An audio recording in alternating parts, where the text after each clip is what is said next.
M'dzina la Atate ndi la Mwana ndi la Mzimu Woyera. Amen. Bwerani mzimu wakumvetsa, mwalire mitu yathu ndi kuwala kwanu, ndikutipatsa maganizo oyenera. Tumizani mzimu wanu ndipo tidzasandulika ndithu, ndipo mudzakumetsanso dziko lapansi pano.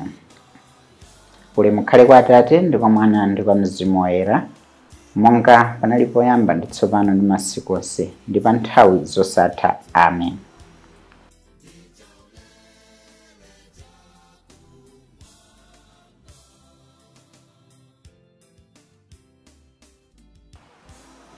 Tikulandira nonse lelonso tsiku la namba 8 ya novena yathu, imene ndithu tili pa ulendo tatsala pang'ono panopa kuti tifike kumapeto kwa ulendo wa ku Pentekosite, chikondwerero cha kutsika Mzimu Woyera kwa ife tonse. Maganiza kuti tisinkhesinkhe za mtendere komanso kuma mtima, mtendere. Moyo wa anthu tonse ulamene tingatchule kuti uyu ndi munthu choyipitsitsa kanchigawenga pepani kuti ndi munthu woyipitsitsa. Palibe munthu woyipa, aliyense adalengedwa m'chifanizo cha Mulungu, koma chamakhalidwe oyipitsitsa amafuna mtendere. Kuti achite zake zoyipazo amafuna akhale ali pa mtendere. Kukhala pa mtendere kumatanthauza chani? Kuti mwina akhale ndi nyumba yokhala shelter, akhale ndi chakudya choyenerera, akhale ndi zovala zoyenerera, akhale ndi ma resources omuthandiza kuti adzipanga zinthu zakezo. Tayambira kwa munthu wovuta kwambiri. Koma kwa anthu ena tonse amene timaona kuti tili bwinobwino, timafunabe mtendere. Mtendere otani? Aliyense amafuna mtendere kuti apulumuke, asakumane ndi mavuto. Mtendere woti tisamaphane, munthu asamuchitire chiwembu, asampange zipongwe zosiyanasiyana, asaponderezedwe. Koma kuti pakati pathu m'dziko lathu lino pa nthawi ino muli zilimo zinthu zimenezi. Tikuchitirana zabwino, sitikuchitidwa zipongwe. Mtendere ukumavuta kupezeka pakati pathu. Tikamaona m'Malawi muno tiona kuti aliyense zinthu sizikuyenda, zachuma zikuvuta, anthu mabudget akusokonekera, mabizinesi akuvuta kuti ndalama zipezeke zikwanire pa zinthu zimene tikuvuta. Tikamva atsogoleri athu amatiuza mwina zimenezi kuti ayi nkhondo zakuti uko ku Ukraine, ku Russia, zimenezozo zopangitsa kuti mwina tikhale mavuto oterewa, mtendere usakhalepo. Tikumamva nthawi ija ya COVID, mtendere unavuta kukhala first timachita zinthu zomasuka. Miliri yosiyanasiyana ikabwera pakati pathu, mtendere umavuta kupezeka. Muno Malawi pano pamene tikuyandikira zisankho, basi anthu amene mwina ali odzipereka kuchita za ndalezo akumayenda mwina mamantha kuopa kuti angachitidwe chipongwe ndi ena.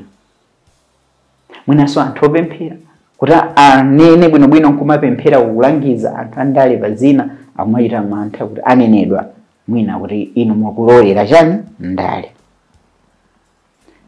Mwina anthu timangopa tikayenda taoni mademo chani muchitika zakuti chikuyikire violence everywhere, mwina ndikakumana nazo ayi sapange zoterezi. Mtendere kumasowa mwina chifukwa cha lack of basic commodities in life. Mafuta enenewa kuti tikagule pa nyumba tisamalire mabanja athu zikumavuta. Choncho mtendere umavuta kupezeka, ndi zimabweretsa kusowa kwa mtendere tsopano umene wa mumtima. Izi ndi zinthu zoziona koma zimati mumtima tsopano mwa munthu kuti akhazikike pa chinthu choti chimuthandize kuchita bwino zinthu zina, mtima umasokonezeka.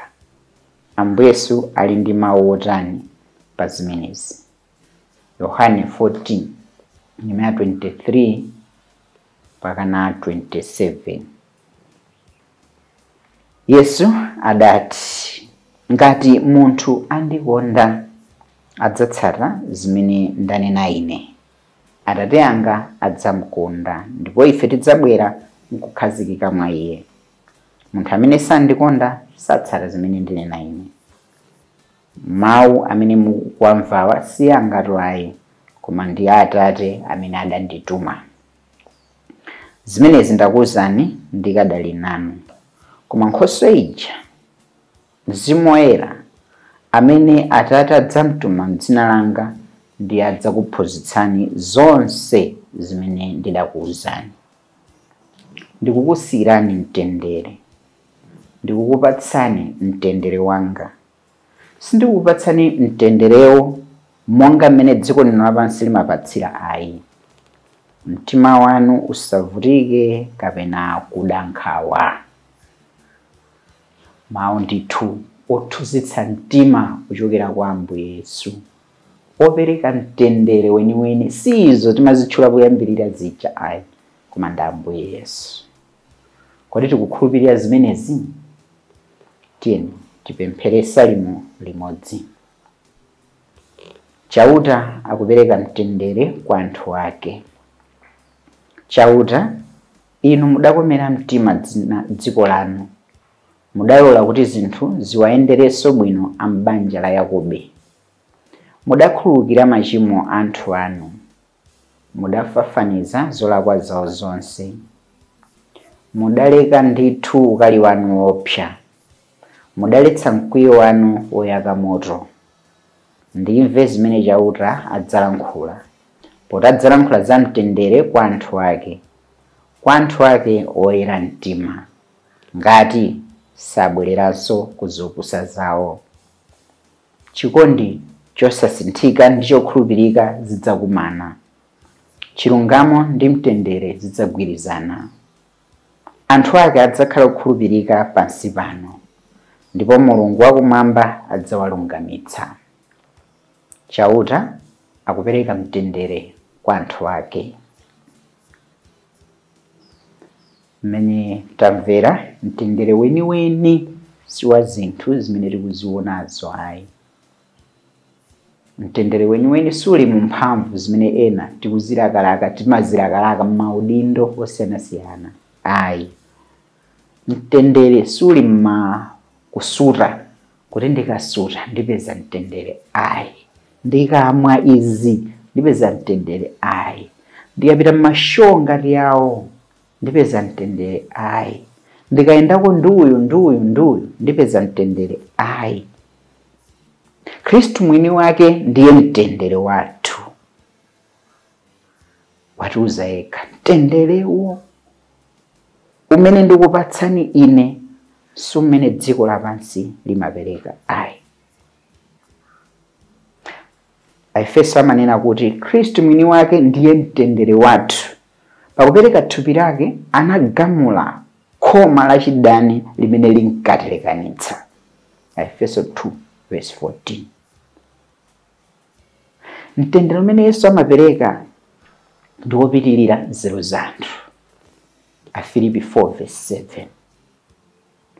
Mateyu 5:9 akunena kuti ngodala odzetsa mtendere, pakuti Mulungu adzawatcha ana ake. Mbale yanga, mtendere sungabwere pawokha.